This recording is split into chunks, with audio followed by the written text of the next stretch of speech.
Break के बाद आप सभी का फिर से स्वागत है देश के सबसे आधुनिक और अलग शो मंडी.com में। मंडी.com में अब वक्त हो गया है खेती के सिकंदर का। खेती के सिकंदर की खोज में आज हम नासिक जिले के दिंडोरी में एक आश्रम में पहुंचे हैं। ये आश्रम देश के उन हजारों छोटे छोटे केंद्रों में से एक है जो बिना किसी सरकारी सहायता के कृषि के क्षेत्र में नए नए शोध कर रहे हैं और अपने प्रभाव क्षेत्र में मौजूद किसानों को भी इनसे रूबरू करा रहे हैं।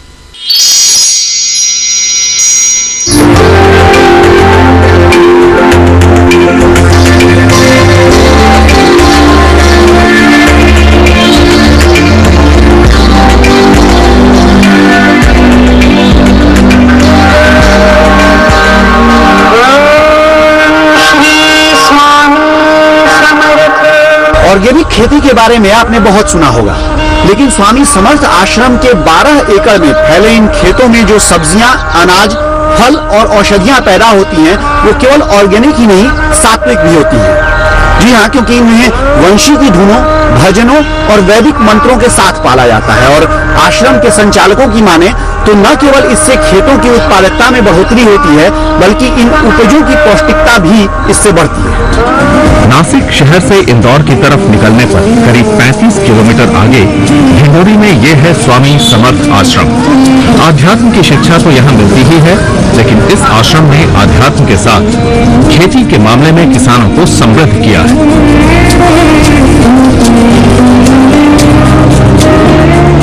स्वामी समर्थ आश्रम में खेती की ये प्रयोगशाला 12 एकड़ में फैले खेतों में चलती है।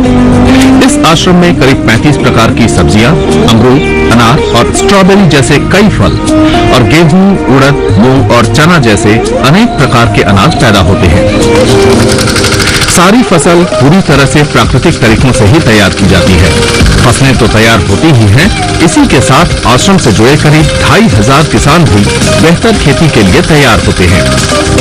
हमारे श्री स्वामी समर्थ सेवा मार्ग दिंडोरी से किसानों के लिए एक अलग सेक्शन कृषि विभाग से, तो वहाँ से हमारे अलग अलग कार्यक्रम चलते हैं। उसका खेती के लिए जो जोड़ व्यवसाय जो बोलते हैं कि जैसे दुग्ध व्यवसाय है, जैसे मशरूम का है, ऐसे अलग अलग 100-150 प्रकार के बिजनेस है जो एग्रीकल्चर कनेक्टेड है, तो उनको हम फ्री में ट्रेनिंग करके देते हैं और जो हमारे हिसाब से जो करेगा उसको हम मार्केट भी अवेलेबल कर देते हैं। इस आश्रम में प्रशिक्षण का मतलब किसानों को ये बताना है कि खेती से कैसे मुनाफा कमाया जा सकता है और इस योजना में ऑर्गेनिक तौर तरीकों का इस्तेमाल एक अहम भूमिका निभाता है और वो भी बेहद कम खर्च में। मंडी.com की टीम को जहां हरियाणा के स्ट्रॉबेरी उत्पादक एक किसान ने प्रति एकड़ 5 लाख रुपए की लागत बताई थी, वहीं यहां ढिंडोरी आश्रम की खेती की देखरेख करने वाले ऋष श्रीराम मोरे के मुताबिक 10 रुपये लागत वाला स्ट्रॉबेरी का एक पौधा 3 किलो तक फल दे देता है, जिसे 200 रुपए के भाव से बेचकर 600 रुपए की कमाई हो सकती है। भारत भर के जितने ऑर्गेनिक एक्सपर्ट्स हैं, हम सबसे मिलकर जितने उसके पास उन्होंने जो अनुमति दी है, हम वो लेकर, और इतना बढ़िया अनुभव हमारा भी हो गया है कि हमें कोई भी अभी दिक्कत नहीं आती और 100% वो ऑप्टिमल है। एक आपका खर्चा भी बचता है और दूसरा ज्यादा बल्क प्रोडक्शन भी बढ़ता है। आश्रम में जैविक खेती के लिए खाद और कीटनाशक बनाने की कई इकाइयां हैं, जहां आश्रम के गौशाले में मौजूद गायों के गोबर और गोमूत्र के अलावा यहां पाए जाने वाली नीम, कनेर और पपीता जैसी कई वनस्पतियों का इस्तेमाल किया जाता है।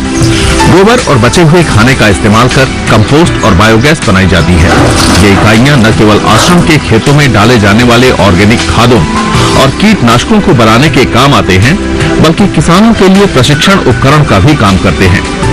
जैविक खाद और जैविक पेस्टिसाइड बनाने का यूनिट है।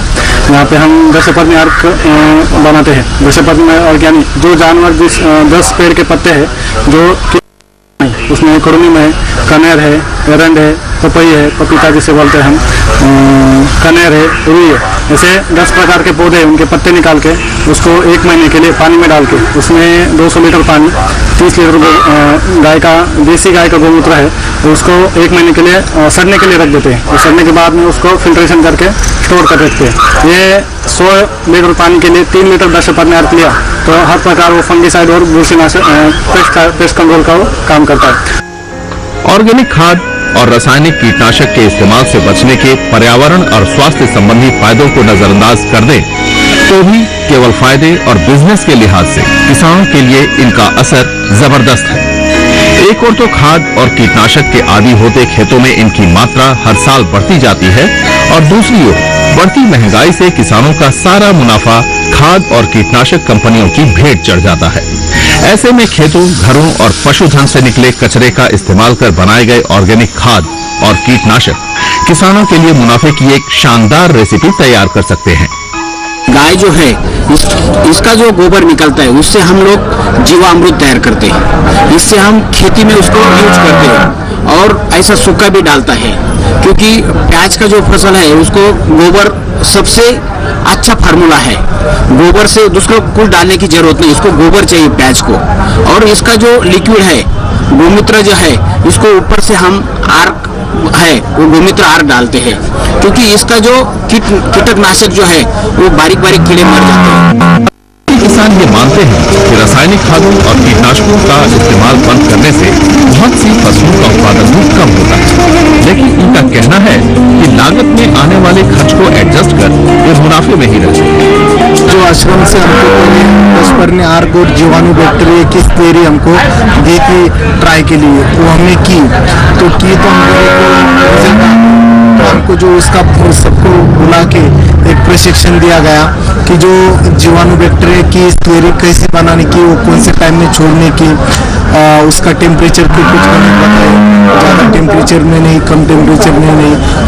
डेमो किया वो एकदम 100% सक्सेसफुल होगा, 100%। तो उसके बाद हमारे 50 लोग गांव के जो ग्रुप है उन्होंने हमने वो साथ में आके 10 में आके तो 10 लोगों ने जो कुछ पत्तियाँ है वो जमा करके उस स्प्रे के लिए यूज की, और जो बाकी जो पंचामृत दशपर्णी आर्क का हो गया उसके बाद जीवाणु बैक्टीरिया का जो है मिश्रण वो घर में दाल का बेसन पीठ, गोमतीर कुछ सब डाल के, और उसमें सबसे ज़्यादा इम्पोर्टेड जो गुड़ वो एक प्रमाण रहता है उस हिसाब से डाला, उसका स्टोरी हमने इसमें किया। और जो केमिकल का जो है धीरे धीरे हम कम करते जा रहे हैं। अंगूर के लिए जो दवाई लगती है वो बहुत कॉस्टली है, और अपना ऑर्गेनिक यूज किया तो उसमें से खर्चा 25% ही खर्चा आता है। मैंने कुछ केमिकल फर्टिलाइजर नहीं डाला, कोई पेस्टिसाइड नहीं डाला, कोई भी केमिकल उसको नहीं डाला, खाली जो ऑर्गेनिक है दशपर्णी डाला, उसको जीए नहीं यूज किया, खाली अपना जो प्रेसमड रहता है, गोबर रहता है वही डाला, इसलिए वो अच्छा, उसकी क्वालिटी भी अच्छा है और जो टेस्ट है वो टेस्ट बहुत बढ़िया है।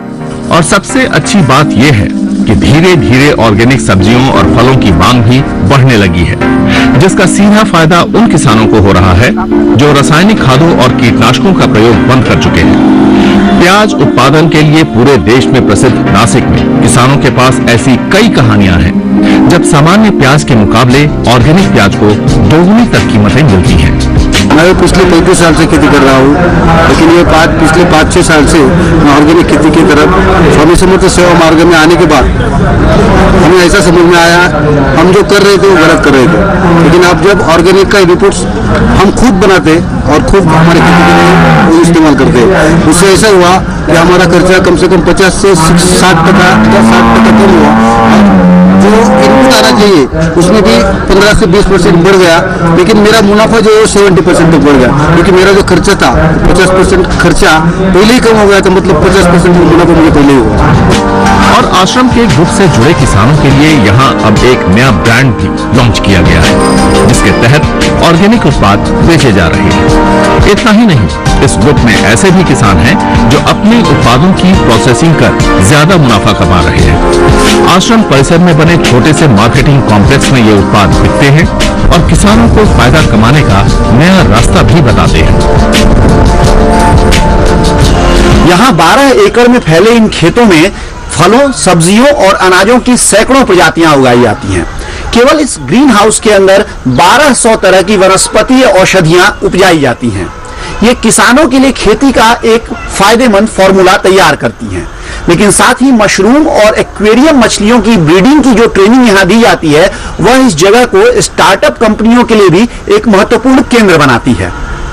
डिंडोरी से अनिल वत्स के साथ मंडी.com के लिए भुवन भास्कर।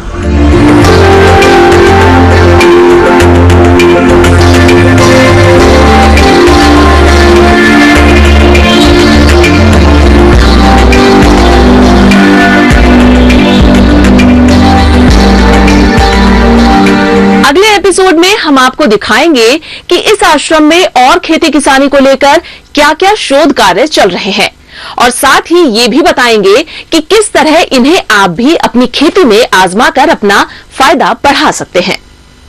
वक्त हो गया एक और छोटे से ब्रेक का। ब्रेक के बाद NCDX पाठशाला में समझेंगे ऑनलाइन मंडी की बारीकियां।